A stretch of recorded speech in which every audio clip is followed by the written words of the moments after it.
दुनिया में जब भी अमेरिका और ईरान आमने सामने आते हैं तो असर सिर्फ इन दो देशों तक सीमित नहीं रहता। इस बार भी यही हो रहा है। सवाल सिर्फ मिसाइलों या ड्रोन हमलों का नहीं है, बल्कि उस समुद्री रास्ते का है जिसे दुनिया की अर्थव्यवस्था की लाइफलाइन कहा जाता है। ये रास्ता है हॉर्मुज जलडमरू मध्य यानी स्ट्रेट ऑफ हॉर्मुज। पिछले कुछ दिनों में इस इलाके में ड्रोन, मिसाइल और जहाजों पर हमलों की घटनाओं ने पूरी दुनिया की चिंता बढ़ा दी है। अमेरिका का आरोप है कि ईरान अंतर्राष्ट्रीय जहाजों को निशाना बना रहा है और समुद्री व्यापार को बाधित करने की कोशिश कर रहा है। जवाब में अमेरिका ने ईरान के कई सैन्य ठिकानों पर बड़े हमले किए। ईरान ने भी पलटवार किया और साफ संदेश दिया कि अगर उसके हितों को नुकसान पहुंचाया गया तो वो हॉर्मुज में किसी भी जहाज की सुरक्षा की गारंटी नहीं देगा। अब सबसे बड़ा सवाल यही है कि आखिर दुनिया इस छोटे से समुद्री रास्ते को लेकर इतनी चिंतित क्यों है। वजह बेहद आसान है। दुनिया के कुल समुद्री तेल व्यापार का लगभग 5वां हिस्सा इसी रास्ते से गुजरता है।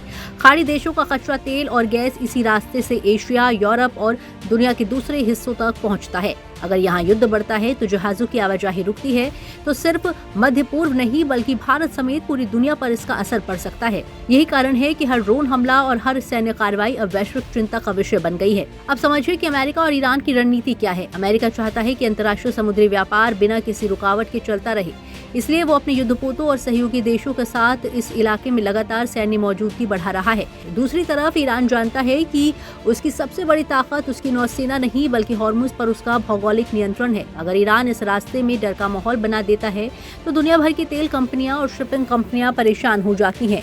बीमा महंगा हो जाता है, जहाजों का किराया बढ़ जाता है और तेल की कीमतों में उछाल आने लगता है। यही वजह है कि कई विशेषज्ञ इसे सिर्फ सैन्य युद्ध नहीं बल्कि आर्थिक दबाव की रणनीति मान रहे हैं।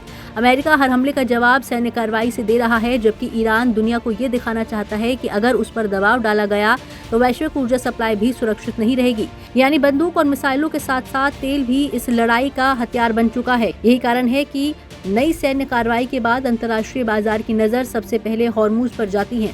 अब सवाल है कि इस पूरी लड़ाई का भारत से क्या संबंध है। भारत अपनी जरूरत का अधिकांश कच्चा तेल विदेशों से खरीदता है और उसका बड़ा हिस्सा खाड़ी देशों से आता है।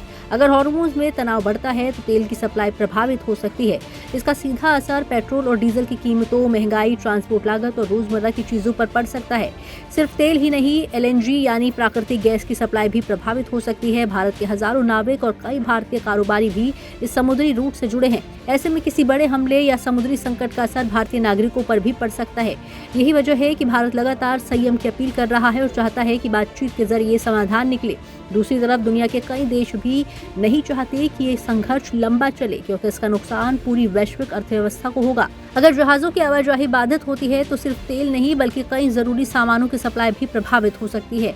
यानी ये लड़ाई सिर्फ दो देशों की नहीं रह जाएगी बल्कि दुनिया के हर उस देश की समस्या बन जाएगी जो अंतर्राष्ट्रीय व्यापार पर निर्भर है। अब सबसे बड़ा सवाल ये है कि आगे क्या हो सकता है। क्या ये तनाव कुछ दिन में खत्म हो जाएगा या फिर दुनिया एक लंबे आर्थिक और सैन्य संकट की तरफ बढ़ रही है। इसका जवाब फिलहाल किसी के पास नहीं है, लेकिन इतना जरूर है कि हॉर्मुज अब सिर्फ एक समुद्री रास्ता नहीं रहा बल्कि अमेरिका और ईरान के बीच शक्ति प्रदर्शन का सबसे बड़ा मंच बन चुका है। अगर दोनों देश लगातार जवाबी हमले करते रहे तो स्थिति और गंभीर हो सकती है। वहीं अगर कूटनीतिक बातचीत दोबारा शुरू होती है तो तनाव कम भी हो सकता है, लेकिन फिलहाल संकेत यही है कि दोनों पक्ष पीछे हटने के मूड में नहीं दिख रहे।